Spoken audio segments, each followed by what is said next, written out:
káàbọ̀ sórí ètò wa tèmi o. A fẹ́ ṣí ara wa létí.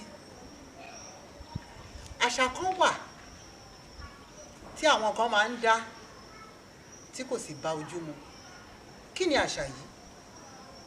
Àṣà náà ni wípé kí a máa tiraka láti kọ orúkọ wa ní ọ̀nà ìgbàlódé kí ó wá dàbí ẹni wípé orúkọ àbínibí wa à ń bà á jẹ́ láìmọ̀.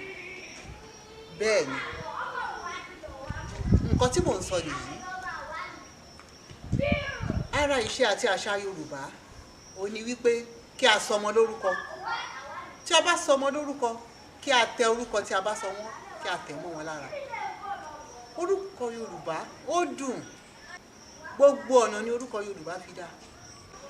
Kí ló wá dé tó jẹ́ wípé ní orí ẹ̀rọ ayélujára wọn a máa wá kọ orúkọ wa. Bóyá fún àpẹẹrẹ a fẹ́ kọ Ọláyẹmí, àkọ́kọ́ fi hí síwájú, àwa fi hó tẹ̀lé, a fi rí tẹ̀lé. Ìyẹn dàbí họ́ ká tó ẹ̀ṣẹ̀ wá kọ ìtókù. Tó bá jẹ́ pé adé ni a fẹ́ kọ, àwọn míì á kọ, wọ́n á fi hí, wọ́n á fi síwájú, ha, di, he, yí.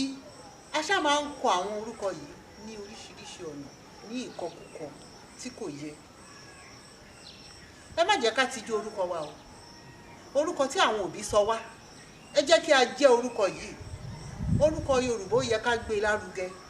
Orúkọ àbínibí ẹ má jẹ́ kí a yí padà, ẹ má jẹ́ kí a máa kọ́ ní ọ̀nà ìgbàlódé. Nǹkan lẹ wa, ẹ jẹ́ ká gbé lárugẹ. Ẹ má jẹ́ ká joyè ọmọ tí ó sọ ilé nù, ó sọ àpò ìyàkọ́ ni o.